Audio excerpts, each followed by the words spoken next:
Would you recommend using different lighting and music in the baby nursery? We've got a baby coming in April. Just want to see what the best strategy is for peaceful night's sleep. Thank you, Kaz, for your question. That's a really great question that you are asking, and it's great that you are thinking about the setup of the nursery for your baby who's coming along in a month or two's time. That's so exciting. So with your question around do I recommend lighting or music, and basically you're asking for the best strategy for good sleep for your newborn baby. One of my biggest pieces of advice to parents is that a baby's sleep space needs to be kept, or recommend that it be kept really, really simple. Okay.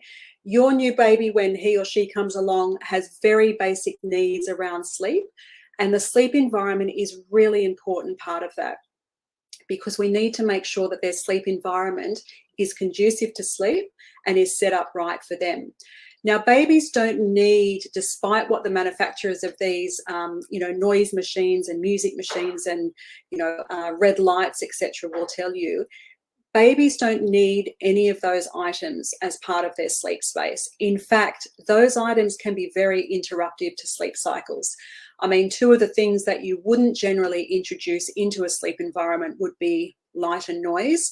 But now, as I said, we have an entire industry of these sleep aid devices that are being spruiked to parents that they need to have these in their child's room in order for their baby or toddler to sleep well. So I think it's important to understand that your baby has very naturally occurring sleep cycles. And one of my biggest pieces of advice for parents from very early on is to differentiate between daytime and nighttime, right? So that nighttime environment needs to be a really, really dark room and just a very low stimulation, okay? Because obviously the nighttime environment is all about nighttime sleep. So we want to have, those sustained stretches of sleep. We want to have a nice, dark, cozy room for nighttime. Now, for daytime, it's a little bit different because obviously it's a lighter environment for daytime. And it's really important that your baby's naturally occurring sleep, feed and wake cycles and circadian rhythm can differentiate between daytime and nighttime.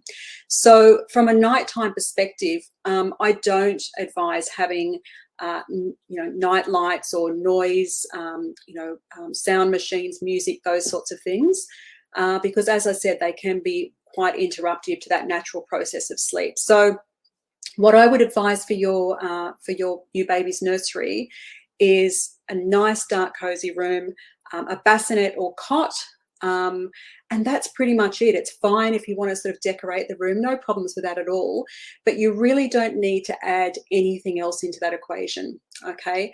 Because the other thing as well is that by bringing these things into the sleep environment, and this is something that's not really explained to parents, is that it creates a very artificial environment, right?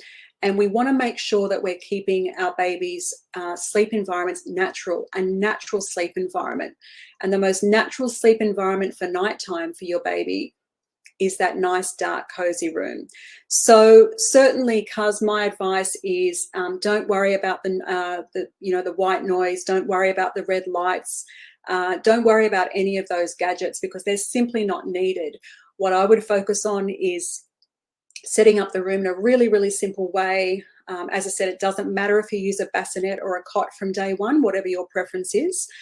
Make sure that room is really, really dark for nighttime sleep because, as I said, that's an important trigger for your baby's circadian rhythm to know when it's nighttime. The best kind of bedtime for your baby is around that 6 p.m. period because that's naturally when our babies are needing and wanting to go into their nighttime sleep. And obviously they're spending 12 to 13 hours in that sleep environment until they get up the next day between 6 and 7 a.m. and they start their day, and that's when you're going through the day, which obviously includes the naps and the feeds and a little bit of awake time. So I hope that helps, but it's a really great question, and it is a question I get asked a lot, and it's really good that you're thinking about in advance, preparing your baby's sleep environment and nursery and getting that all set up. But just remember, Simple is best. Keep things simple. I hope that helps, Cuz. Thanks for the question.